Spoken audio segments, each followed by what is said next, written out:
ॐ निधाय हृदि विश्वेशं विधाय गुरुवन्दनं बालानां सुखबोधाय क्रियते तर्कसङ्ग्रहः। शङ्करं शङ्कराचार्यं केशवं बादरायणं सूत्रभाष्यकृतौ वन्दे भगवन्तौ पुनः पुनः। ईश्वरो गुरुरात्मेति मूर्तिभेदविभागिने व्योमवद्व्याप्तदेहाय दक्षिणामूर्तये नमः। ओम शांति शांति शांति।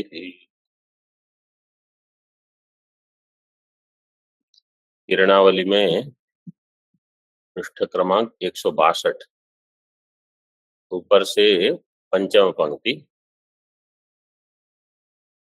प्रवृत्तित्वम, निवृत्तित्वम और जीवन योनित्वम, ये तीन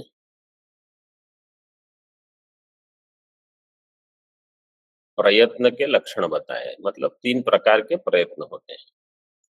प्रवृत्तिम प्रति कृति साध्य विषयिणी इच्छा एक, कृति साध्यत्व विशिष्ट इष्ट साधनता ज्ञानम दो, तद उपादान विषय का लौकिक प्रत्यक्षम च, तीन कारण है।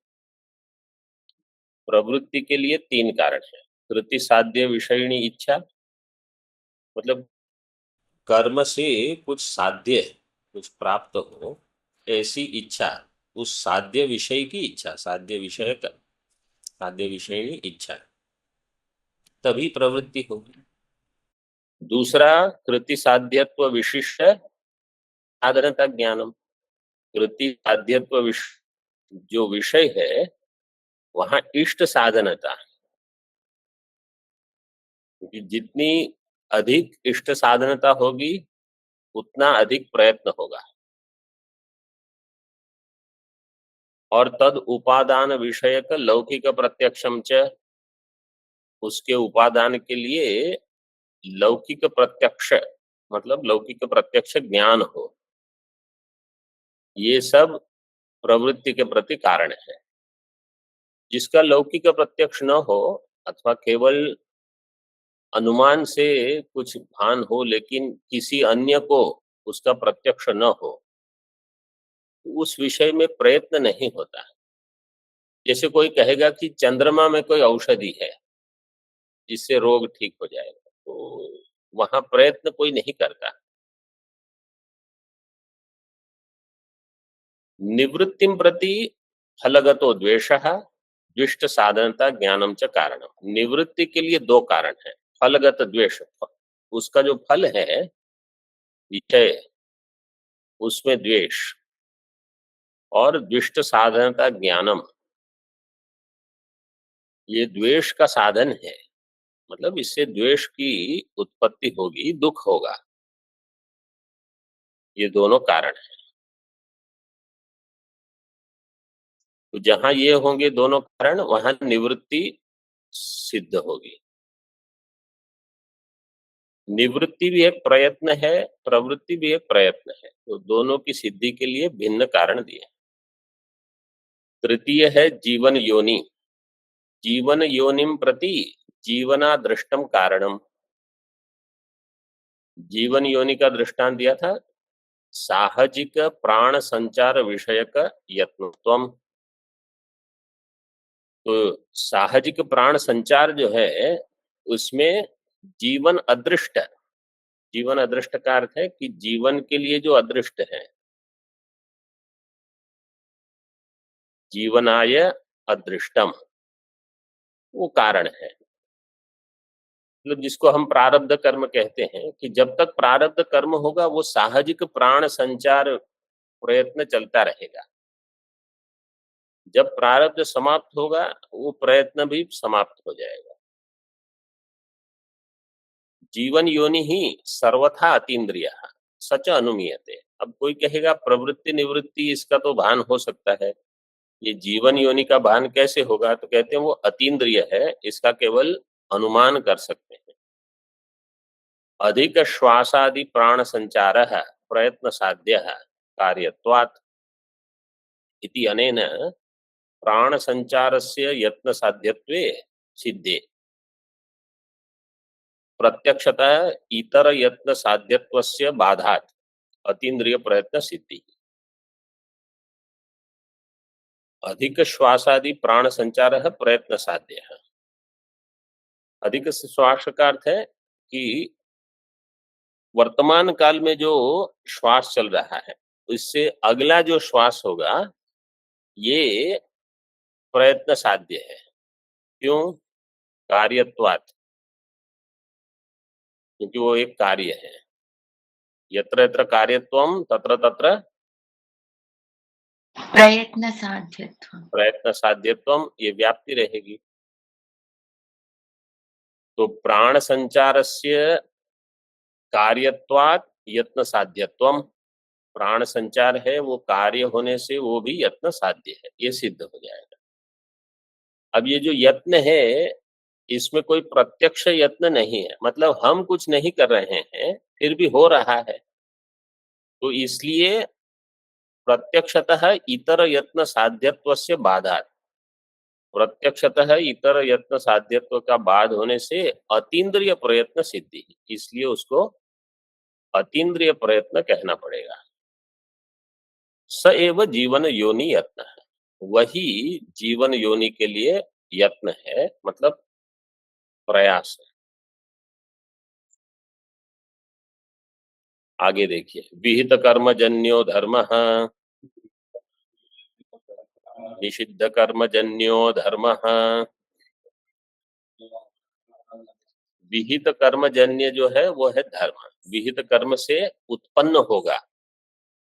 इसमें प्राभाकर मीमांसक मत है, प्राभाकर भाट्ट मत है और न्याय मत है, इसमें भेद है। न्याय मत क्या कहता है? विहित कर्म से जो जन्य होगा उसको धर्म कहेंगे। निषिद्ध धर्म का अर्थ है पुण्य, तो विहित कर्म से जो उत्पन्न होगा वो होगा पुण्य। निषिद्ध कर्म जन्य जो होगा उसको वो अधर्म कहते हैं। जबकि मीमांसक क्या कहेंगे? जो विहित कर्म है वही धर्म है और जो निषिद्ध कर्म है वही अधर्म है। तो थोड़ा वहां भेद, यहाँ थोड़ा टीका में विचार आएगा उसका। जैसे कहीं याग हो रहा है, कहीं यज्ञ हो रहा है, तो कहीं धर्म हो रहा है,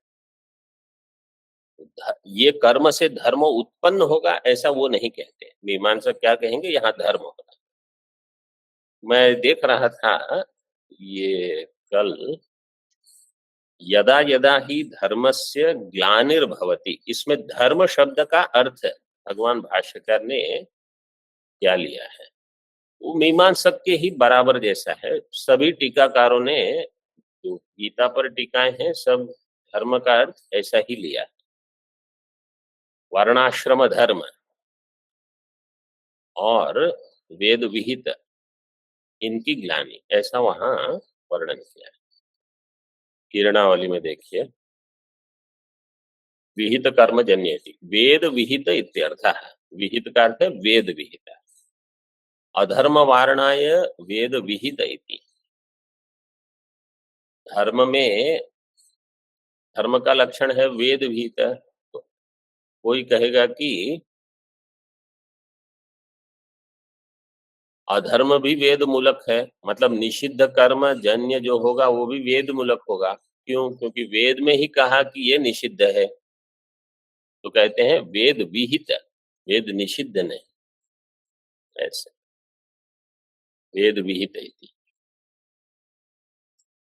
जो निषिद्ध है वेद के द्वारा वो अधर्म की उत्पत्ति करेगा।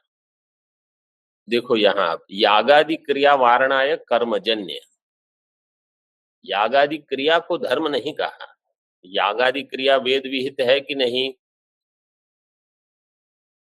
वेद विहित है, लेकिन वो क्रिया जो है उसको मीमांसक धर्म कहते हैं। न्याय वाले क्या कहेंगे? वो क्रियाजन्य जो होगा, इसलिए कर्मजन्य कहा। स्वर्गादि सकल सुखानाम स्वर्ग साधनी भूत शरीरादीनाम च साधनम धर्मः स च अतीन्द्रियः स्वर्गादि सकल सुखानाम स्वर्ग साधनीभूत शरीरादीनाम च साधनम, यह धर्म। तो स्वर्गादि सकल सुख जो है और स्वर्ग साधनीभूत शरीर, स्वर्ग में सुख भी है मतलब सुख के विषय, और वहां शरीर भी है। इन सब का साधन क्या होगा? धर्म। तो धर्म दिख रहा है कि नहीं? किसी इंद्रिय से ज्ञान होगा? नहीं, क्योंकि वेद प्रमाण कब होगा? जब वो विषय अतीन्द्रिय होगा। याग होम दान आदि व्यापारतया प्रकल्प्यते, तो कहते हैं याग होम दान इत्यादि व्यापार के द्वारा धर्म की कल्पना हम कर सकते हैं। अन्यथा यागादीनां चिर विनष्टतया निर्व्यापारतया च कालांतर्भावी स्वर्गजनकत्व न स्यात्। अन्यथा क्या होगा? यागादि जो है वो तो चिर विनष्ट है, मतलब बहुत समय पहले ही उनका नाश हो गया, स्वर्ग जाने के बहुत समय पहले, और अब वो निर्व्यापार हो गए, उनका कोई व्यापार नहीं है वहां। तो कालांतर भावी स्वर्ग जनकत्वम न स्यात्, न स्यात् तेषाम स्वर्गादि सकल दुःखानां कालांतर भावी स्वर्ग जनकत्वम न स्यात् यागादीनाम, यागादीनाम कालांतर भावी स्वर्ग जनकत्वम न स्यात्। इसलिए याग जो है वो सीधे स्वर्ग नहीं देता, याग से धर्म होगा, धर्म से प्राप्ति, वो बताया। धर्म कर्मनाशा सरितो जलस्पर्शनेन भोगेन तत्वज्ञानादिना च नश्यति। इसका अर्थ क्या है? धर्म का नाश तीन प्रकार से होता है। एक कर्मनाशा नाम की नदी है, सरित है, उसके जल को स्पर्श करोगे तो भी धर्म का नाश होगा। ये पता नहीं, ये पृथ्वीलोक में है स्वामी जी? हाँ, मैंने भी सुना है बिहार में। हाँ, बिहार में होता है ये कर्मनाशा नाम की नदी। वो पढ़ा था पहले कभी, रामायण में आता है शायद, ये तुलसी रामायण में आता है ना, हाँ, कर्मनाशा। और भोग से धर्म का क्षय होता है, क्योंकि जो भी हम भोग करते हैं, बढ़िया भोजन खाया मतलब कुछ पुण्य गया, बढ़िया कपड़े पहने तो कुछ पुण्य गया, बढ़िया बढ़िया ये वो जो भी करते हो तो पुण्य चला जा रहा है। और धर्म का नाश का तृतीय कारण है तत्व ज्ञान। ब्रह्म ज्ञान से सबका नाश हो जाता है। मूले निषिद्ध कर्म जन्य इति, वेद निषिद्ध मतलब वेद में जिसका निषेध किया गया है। तो धर्म वारणाय वेद निषिद्ध है, क्योंकि अगर केवल ये कहा जाएगा कि वेद प्रतिपाद्य कर्मजन्य, समझो ऐसा कहा जाएगा, विहित अथवा निषिद्ध पद का प्रयोग नहीं होगा, तो लक्षण दोनों में जा सकता है। इसलिए कह दिया वेद निषिद्ध है, तो धर्म में लक्षण अब नहीं जाएगा। वेद निषिद्ध क्रिया वारणाय कर्मजन्य, जहां कुछ क्रिया हो रही है जो वेद निषिद्ध है, तो मीमांसक क्या कहेंगे? यहां अधर्म हो रहा है। नैयायिक क्या कहेंगे? इससे अधर्म की उत्पत्ति होगी। देखो, दोनों दर्शन वेद को प्रमाण मानते हैं, लेकिन अलग अलग प्रकार से, तो ये भी हमने देख लिया। और धर्म को भी अलग अलग प्रकार से मानते हैं। आत्मा में भी भेद है, मतलब दोनों कहा जाएगा कि वैदिक दर्शन है, लेकिन कितना भेद है। अयम अपि अतीन्द्रिय, और ये जैसे धर्म अतीन्द्रिय है, अधर्म भी अतीन्द्रिय है। निंदित कर्म व्यापारतया प्रकल्प्यते, इसकी कल्पना कैसे होगी, अनुमान कैसे होगा? निंदित कर्म व्यापार, निंदित कर्म में जो व्यापार होगा, जैसे कहीं कुछ मनुष्य हिंसा हो रही है, कहीं यज्ञ का ध्वंस कर रहे हैं कोई, तो ये निंदित कर्म है। कोई वेद का खंडन कर रहेंगे, उस निंदित कर्म के द्वारा इसकी कल्पना होगी कि हाँ, ऐसे ये अधर्म की उत्पत्ति करेगा। अन्यथा निंदित कर्मणां चिर विनष्टतया निर्व्यापारतया च कालांतर भावी नरकादि जनकत्वम न स्यात्। अन्यथा निंदित कर्म नरक की उत्पत्ति नहीं कराएंगे। इसलिए क्या होगा? निंदित कर्म से अधर्म उत्पन्न होगा, क्योंकि फिर निंदित कर्म तो नष्ट हो गया, वो तो चिर विनष्ट है। और अब निर्व्यापार हो गया, अब उसमें कोई व्यापार नहीं है। लेकिन जो अधर्म की उत्पत्ति है वो कालांतर में, चाहे 5 जन्म में, 10 जन्म में, 50 जन्म में, वो नरक की प्राप्ति कराएगा। मीमांसक वहां अदृष्ट की कल्पना करेंगे कि अदृष्ट से प्राप्त होगा ये। अतएव नरक दुखादि सकल दुखानां नारकीय शरीरादीनां च साधनम अधर्म। इसलिए नरक दुखादि सकल दुखानां, नरक दुख आदि से अन्य मनुष्य लोक में, अन्य नीचे जो भी योनियां हैं, पशु योनि, पक्षी, कीट, पतंग, सभी योनियों में, चाहे कहीं भी आप भूलोक में हो चाहे किसी लोक में हो, उस योनि में तो दुख होगा ही होगा। अस्वातंत्र बहुत रहेगा, पुरुषार्थ के लिए बहुत कम अवसर प्राप्त होगा। नारकीय शरीरादीनाम च साधनम अधर्म।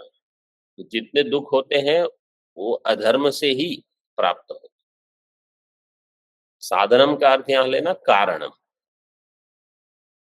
सच प्रायश्चित्तेन भोगेन तत्वज्ञानादिना नश्यति। प्रायश्चित्त से इसका नाश होगा। अधर्म, ये एक विधान है हमारे शास्त्र में कि जैसे बृहदारण्यक में भी अभी ये विषय चल रहा है कि प्रायश्चित्त क्या करेगा? आप अपने आप ही कुछ इसकी, आप अपने आप मतलब जो शास्त्र में दिया है इस प्रकार से प्रायश्चित्त करना होगा। ऐसे नहीं कि ब्राह्मण हत्या कर दी और बोले किसी को 11 रुपए दे के प्रायश्चित्त कर लिया, मैंने गंगा जल से स्नान कर लिया, पवित्र पवित्र हो गया। ऐसे नहीं, वहां जो प्रायश्चित्त दिया है वही करना पड़ेगा। उस प्रकार से करने से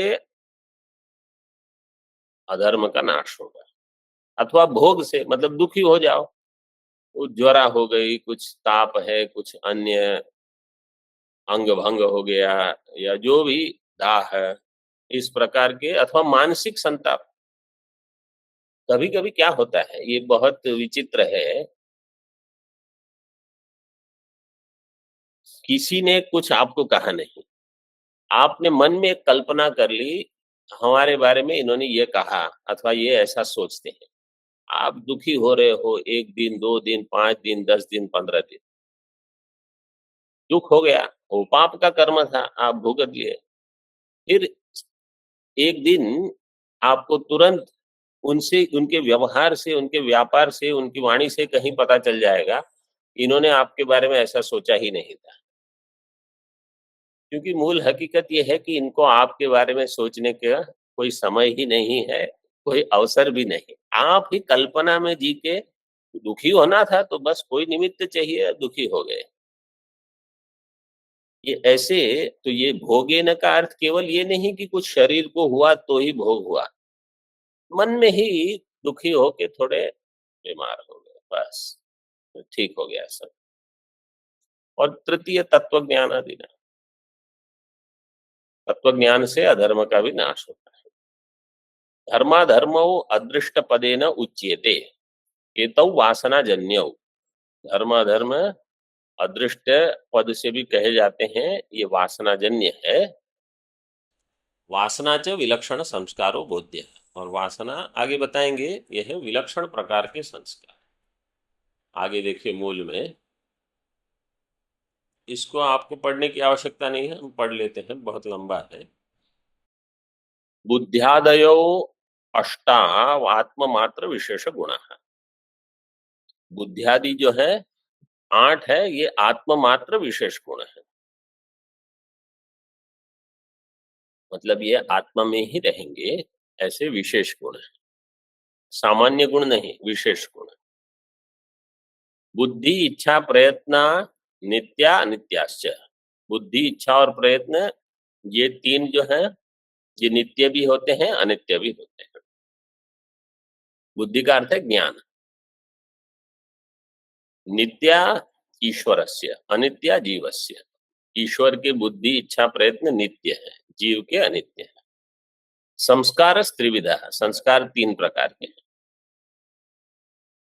वेगो भावना स्थिति स्थापकश्च इति। वेग भावना और स्थिति स्थापकता। वेग पृथ्वी चतुष्टय मनो, मनो चाहिए वहां, मनोमात्र वृत्ति है। वेग कहाँ रहेगा? पृथ्वी आदि 4 भूत में, पृथ्वी जल तेज वायु और मन 5वां। ये 5 मूर्त है कि अमूर्त है? ये मूर्त है, मूर्तत्वम ये 5 में है।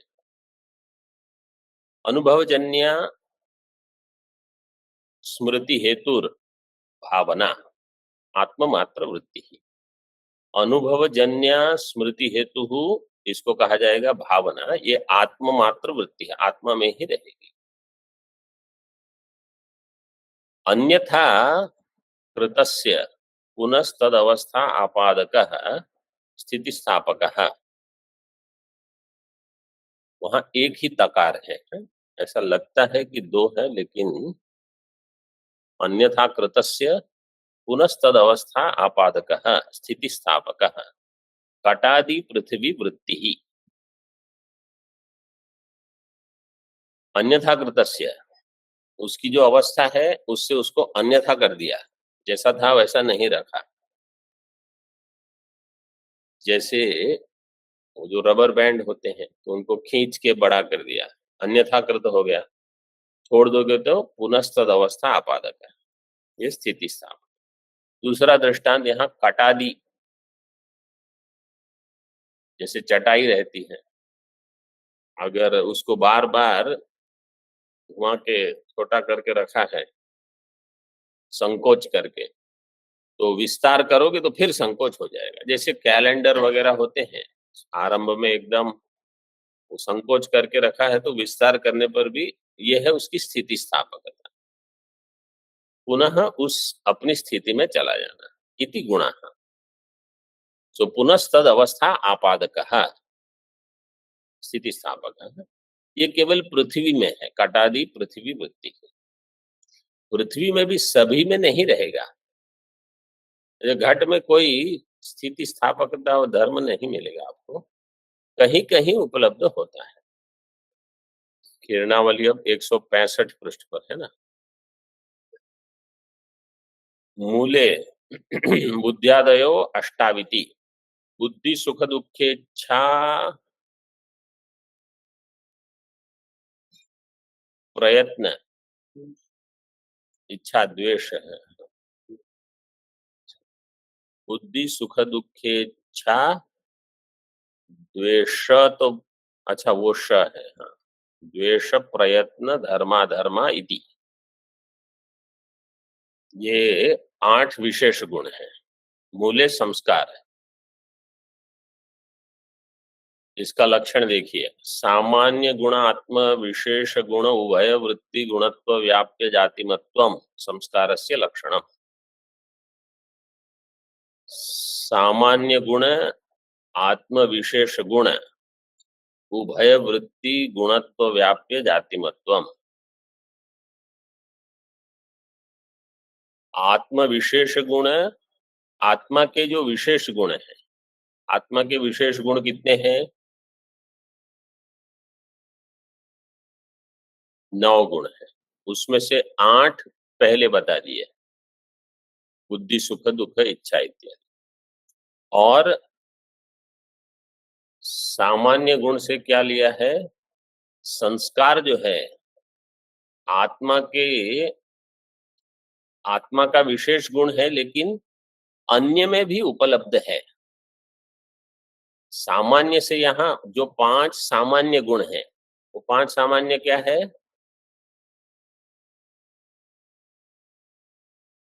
सं- संख्या परिमाण पृथक्त्व संयोग विभाग। संख्या परिमाण पृथक्त्व संयोग विभाग जो है, संस्कार उसमें नहीं है। तो यहाँ सामान्य से क्या लेना कि अन्य जो है आत्मा के विशेष गुण से अतिरिक्त, मतलब अन्य द्रव्य में भी संस्कार हो सकते हैं, लेकिन वो सामान्य गुण से 5 जो है वो नहीं है। सामान्य गुण आत्म विशेष गुण, इस प्रकार से उभय वृत्ति गुणत्व व्याप्य जातिमत्व, दोनों प्रकार की गुणत्व वृत्ति इस संस्कार में रहेगी। घटादि वारणाय गुणत्व व्याप्य, सामान्य गुण आत्म विशेष गुण उभय वृत्ति, घटादि में भी ऐसा कुछ उपलब्ध हो जाए तो इसलिए कहा कि नहीं, ये तो गुणत्व क्या व्याप्य होगा। गुणत्व का व्याप्य क्या होगा?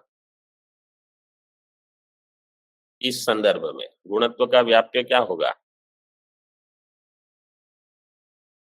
संस्कारत्व,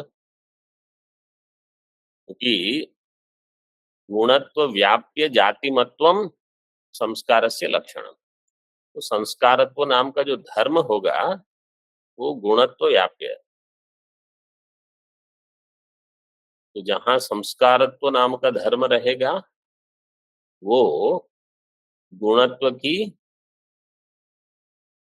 व्याप्य जाति होगी।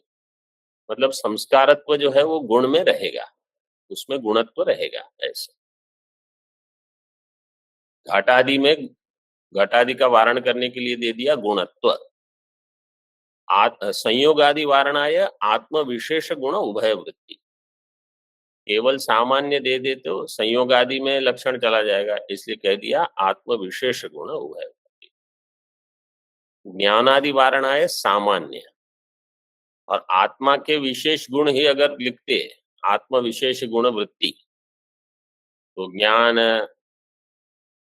सुख दुख इच्छा इत्यादि में लक्षण चला जाता है, इसलिए कह दिया सामान्य गुण।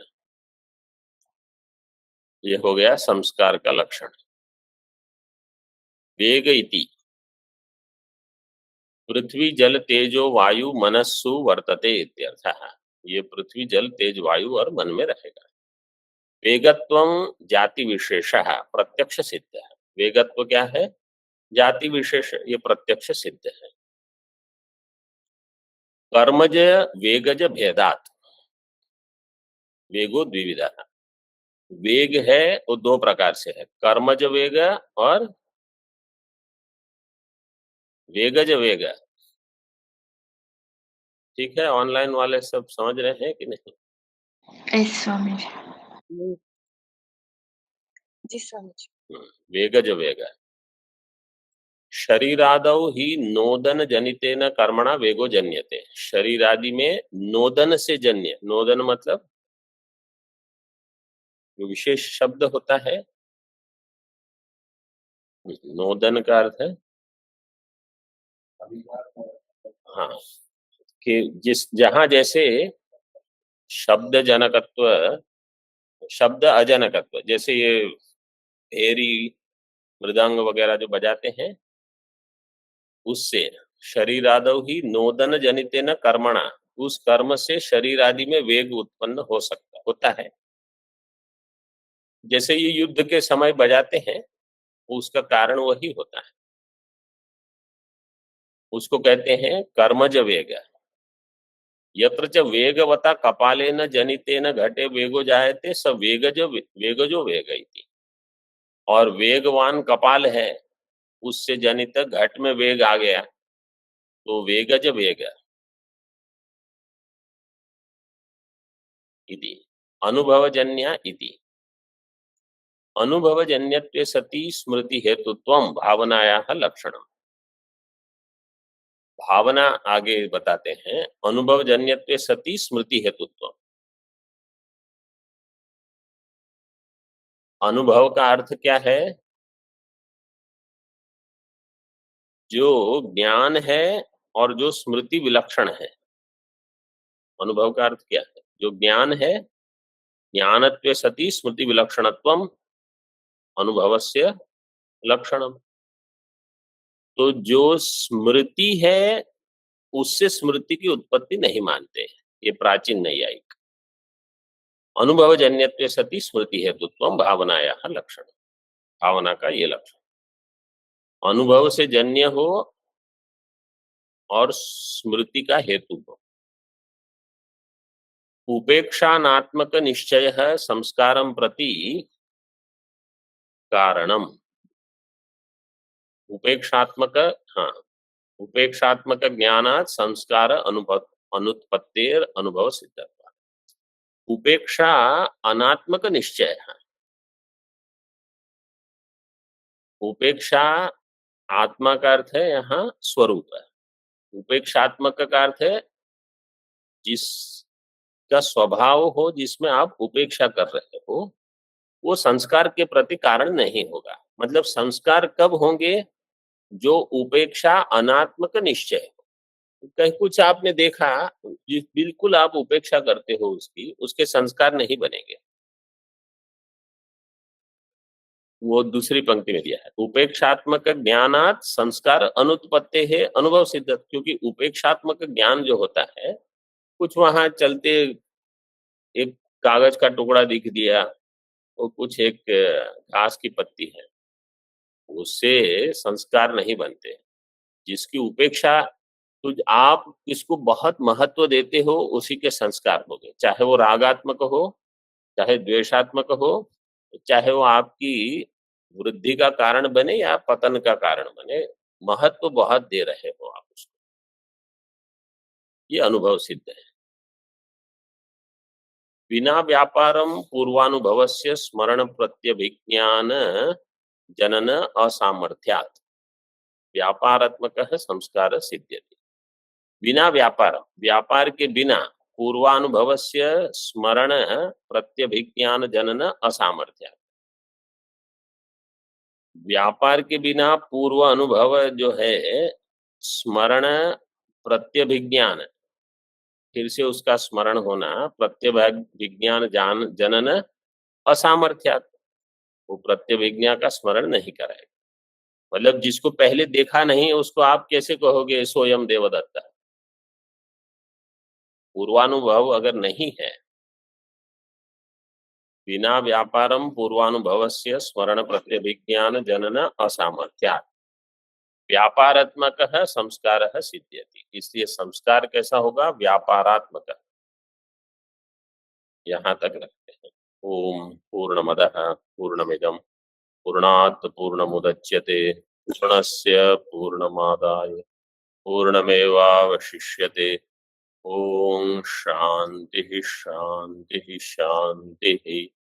शंकरं शंकराचार्यं केशवं बादरायणं सूत्रभाष्यकृतौ वन्दे भगवन्तौ पुनः पुनः। ईश्वरो गुरुरात्मेति मूर्तिभेदविभागिने व्योमवद्व्याप्तदेहाय दक्षिणामूर्तये नमः। ओम शांति शांति शांति।